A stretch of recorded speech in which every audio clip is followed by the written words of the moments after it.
ওসমান হাদী হত্যার বিচার দাবিতে দুই বিভাগীয় শহরে সড়ক অবরোধ করে বিক্ষোভ করছেন ইনকিলাব মঞ্চের নেতাকর্মীরা। এই নিয়ে জানাতে চট্টগ্রাম এবং বরিশাল থেকে যুক্ত হবেন সহকর্মীরা। শুরুতেই চট্টগ্রাম থেকে জানাবেন সহকর্মী আহসান রিটন।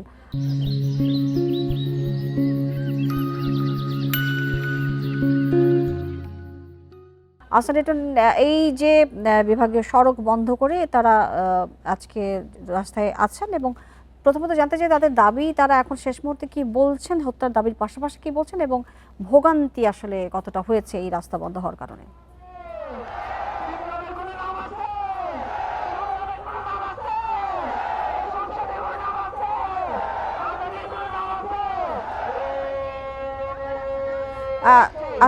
আহসান, আপনি আমাদেরকে জানাবেন যে কি পরিস্থিতি এখন সেখানে, কি বলছেন ইনকিলাব মঞ্চের নেতাকর্মীরা? তারা রাস্তা বন্ধ করেছেন, ভোগান্তি কেমন সেখানে?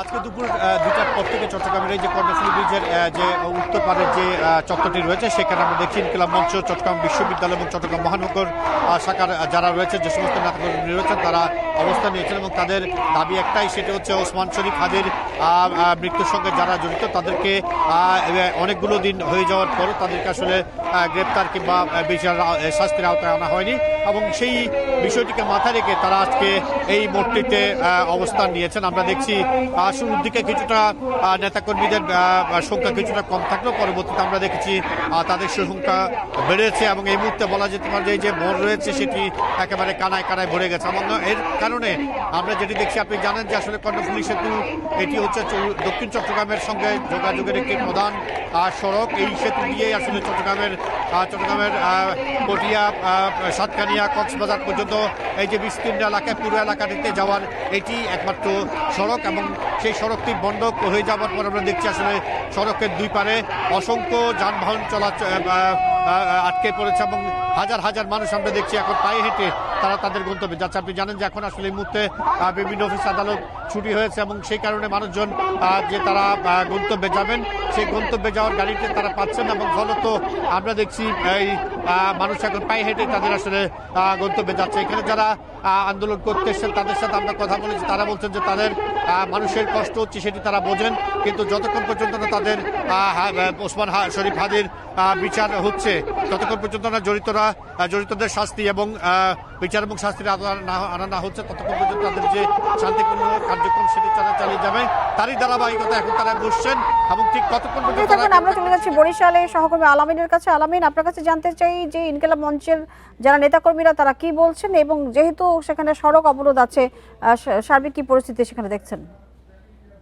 জি, আপনি জানেন যে আসলে বরিশালের কিন্তু ইনকিলাব মঞ্চের যে মুখপাত্র রয়েছেন শরীফ ওসমান হাদী, তার বাড়ি কিন্তু বরিশাল বিভাগের ঝালকাঠি জেলার নলছিটি উপজেলায়। যেহেতু তিনি বরিশালের সন্তান বা ঝালকাঠির সন্তান, সেই হিসেবে কিন্তু আসলে বরিশালে বেশ কয়েকবার কিন্তু আমরা লাগাতার কর্মসূচি দেখেছি।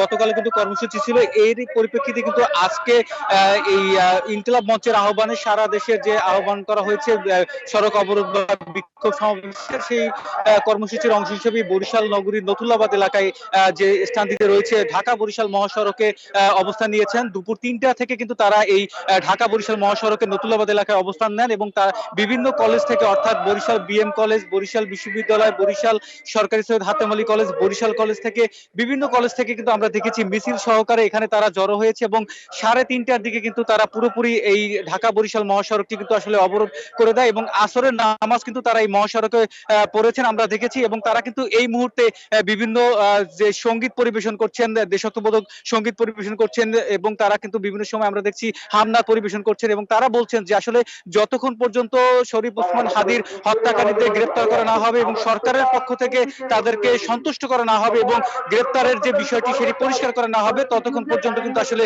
তারা তাদের আন্দোলন চালিয়ে যাবেন। এবং এই আন্দোলনের কারণে কিন্তু সড়কের দুই পাশে, অর্থাৎ যেহেতু ঢাকা বরিশাল মহাসড়ক, এই সড়ক থেকে কিন্তু ঢাকায় এবং এর বাইরের যে জেলাগুলো রয়েছে সেখানে কিন্তু আসলে যান চলাচল করে, সে কারণে কিন্তু দীর্ঘ যানজটের সৃষ্টি হচ্ছে, মানুষের কিছুটা হলেও কিন্তু ভোগান্তি পোহাতে হচ্ছে এই মুহূর্তে। এবং কখন উঠবেন সেটি কিন্তু আসলে ঢাকার উপরে ডিপেন্ড করছেন, এমনটি বলছেন এখানকার যারা নেতৃবৃন্দ রয়েছেন তারা। এবং আপনাদের দুজনকে ধন্যবাদ আমাদের সাথে যুক্ত এই বিষয়ে তথ্য দেওয়ার জন্য।